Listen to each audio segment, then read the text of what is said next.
years.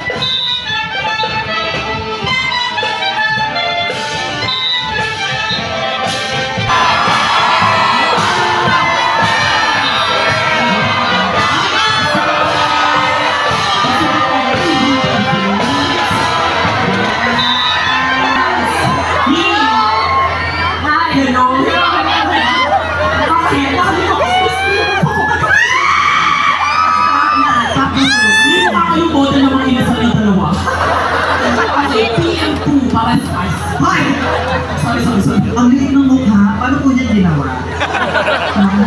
Parang sa akin, lumaki nung 8 months siya. Hindi pala sa akin yung mukha yung half mukha. Gusto mo yan? Gusto palit tayo? Parang ayaw niya. Yes, and by the way, Miss Universe 2015 Awards Back would like to give us some key message for our LGBTQIA+ community. Yes. Mahaba-haba ba yan? Mga 1 hour? Okay. Yun na nga eh. Gusto ko tayo mag-retouch agad. Hindi yan ko yun. Yes, dito ako na puna dito. Again, let's give it up to Pia Awards Back!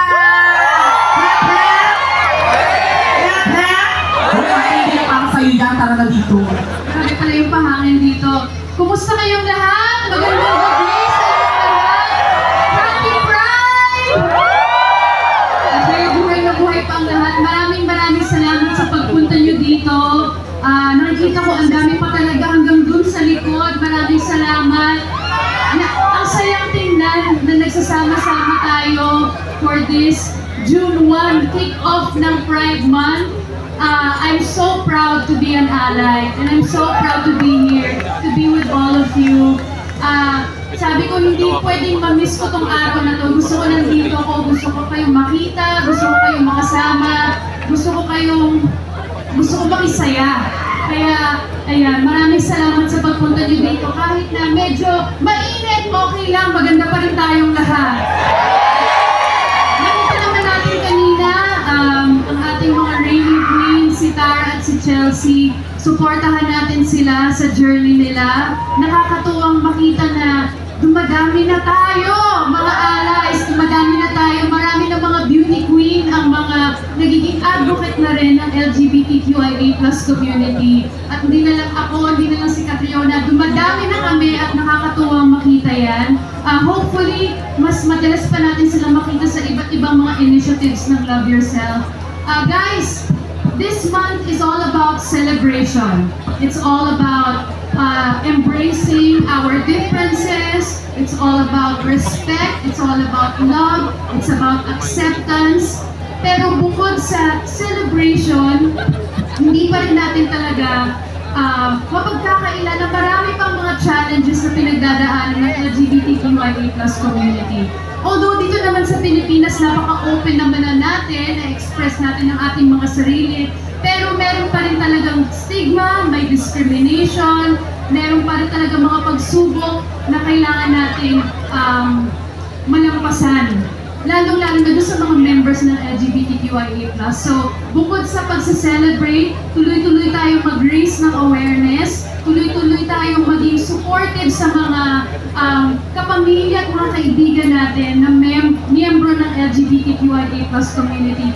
At guys, sa mga allies dyan, maraming salamat din sa inyo kasi napaka-importante ng allyship dito sa celebration na to. Hindi lang, kasi tuwing may pinagdadaanan ng LGBTQIA+ community, it's the allies that are there to help fight for the cause, to help fight for their rights, to help fight for their presence.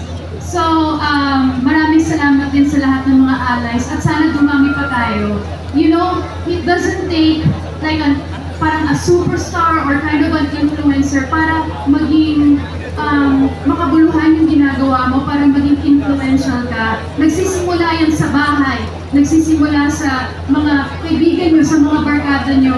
Kaya ako sa inyo, feeling mo na, ano ka naman na matutulong ko, isang tao lang naman ako. Pero pagka may nakita na kayo sa harap nyo na something na nangyayari na hindi fair, na merong sitwasyon na pwede ka sana makatulong sa iyong LGBTQIA+ kababayan, member of the family, kaibigan, tulungan natin sila.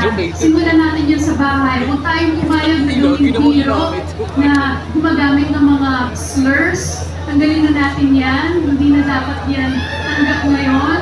Pati sa mga barkada natin, pagka meron tayong mga na-encounter na mga kaibigan natin na hindi pa talaga nila matanggap or meron pa silang mga nasasabi, educate natin sila ng kalmado. Huwag natin pawayin. Ako'y lagi kong nire-remind na we are allies, but we don't fight fire with fire. Kasi ang mangyayari, mag-aaway-away lang tayong lahat. Kailangan maging mahaba yung pasensya natin. Let's educate other people and make them understand that this is a community for all. It's not a you versus me, it's us.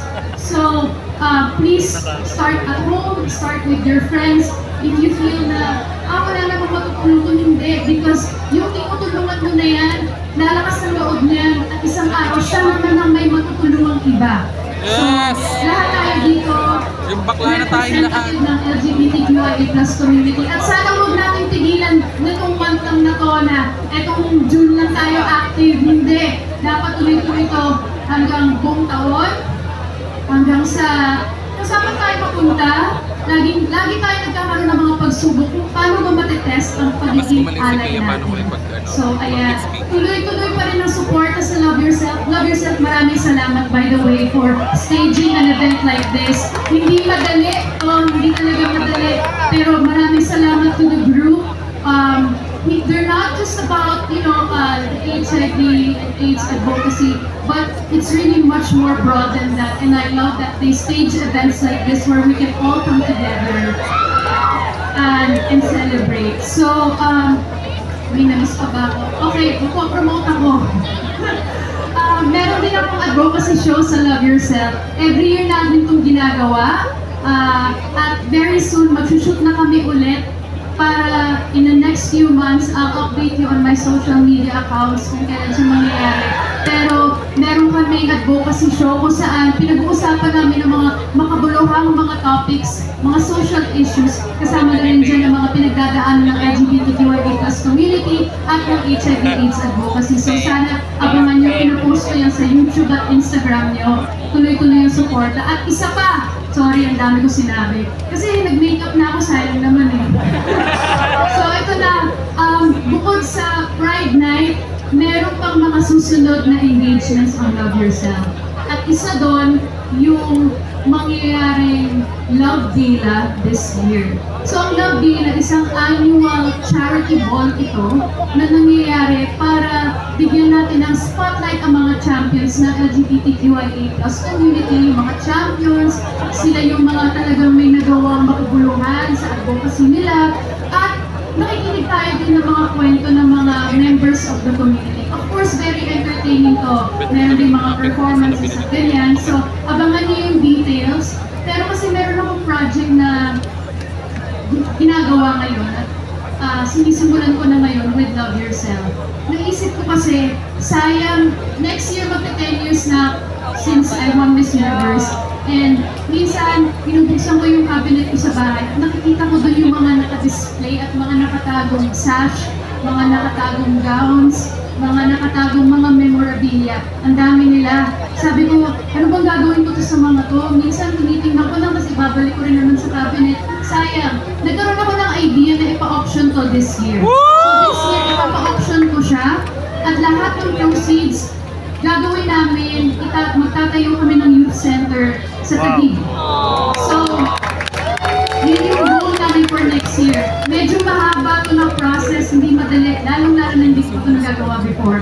Pero thanks to the help of Love Yourself and to the guidance of the city and a lot of friends who are also pledging and wanting to donate already, hindi pa man kami nag-uumpisa. Alam ko na abot kamay talaga tong project na to. Very, very possible. So, sana supportahan niyo ako. I will be posting more about it in the next coming weeks and the next coming months. But my goal is to sell all of the items, use the money to build this youth center, and yun ang pinaka-best way na maisip ko kung paano ko mababalik sa advocacy yung pagmamahal na binigay niyo sa akin. It's been 10 years since Miss Universe.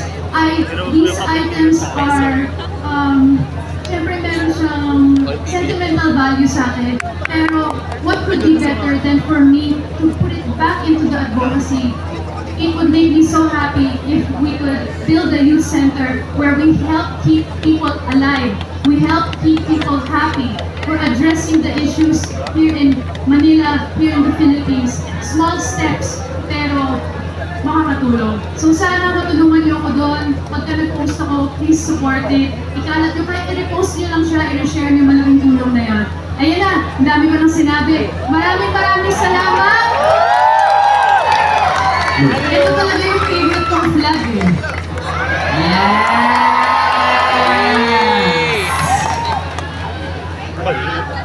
Happy Pride Month! I love yourself! Yes, powerful. Ang bongga na may pahangin. Ang bongga na may pahangin. Wave the flag. Yes! Imagine it's been almost 10 years since she won the title of Miss Universe 2015 and nothing has changed when it comes to her beauty. Correct! And sa kanya rin talaga nag-start, say love yourself. Dahil sa advocacy niya, guys. Thank you very much, Miss PL Words back, and dahil dyan. Guys, okay lang ba kung pararapahin natin si Miss Universe?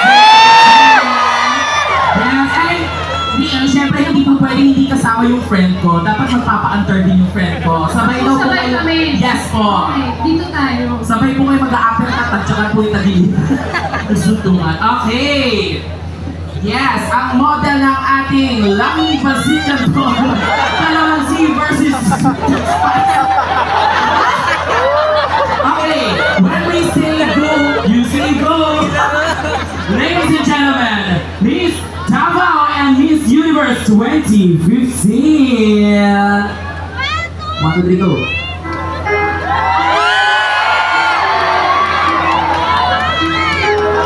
Buhay hanggang sa... Ikot, ikot. Ikot ate. And smile.